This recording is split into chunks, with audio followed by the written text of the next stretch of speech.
Thomas had gone to the works to be mended, so the Fat Controller asked Duck to look after the branch line. Duck was delighted.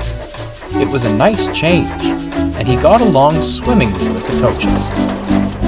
Percy was happy to see him again, and although Toby was grateful for the help, he found Duck to be rather opinionated.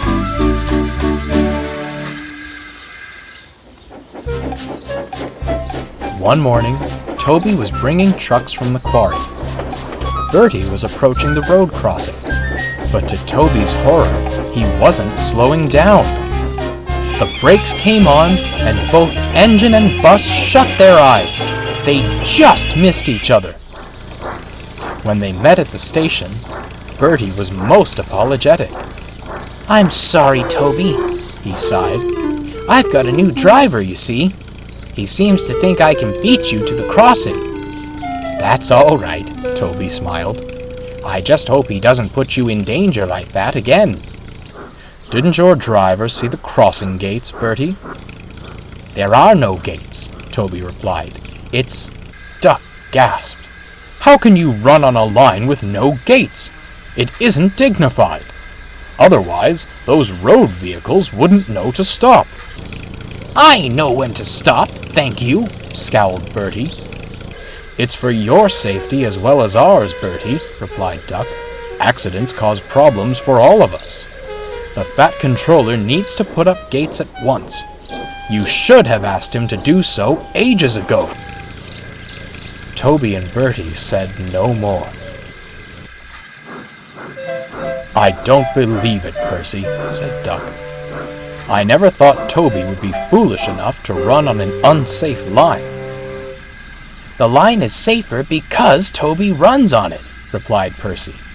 "His cow catchers and side plates work wonders. You needn't worry, Duck.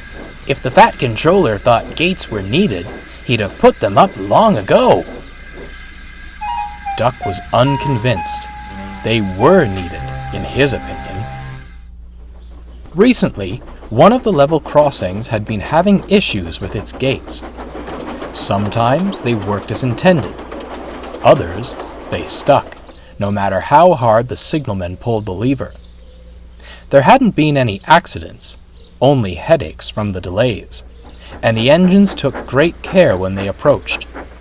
Unfortunately, no one had warned Duck.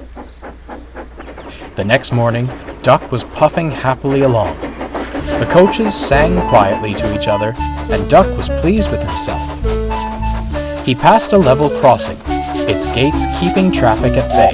"Now that's the way," he thought, "just like a proper rail."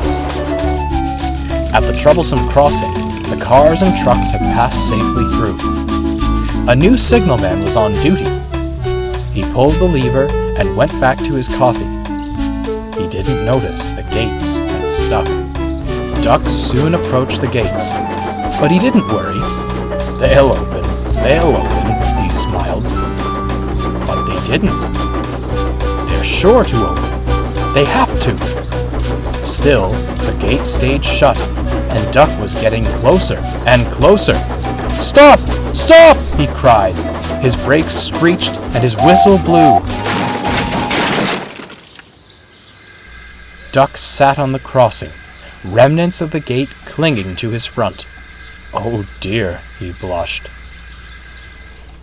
There wasn't time to examine him. Traffic was building on either side of the crossing. Percy had to pull him to the next station.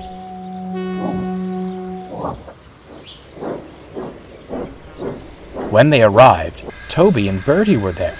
"Toby?" asked Bertie, innocently. "Who's that?" "It's Duck," replied Toby.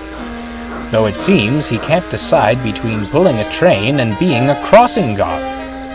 "Whatever he's doing, it doesn't look very safe to me." Duck blushed once again and looked at his buffers, decorated by the broken gate. He wouldn't be making any remarks about safety for quite some time.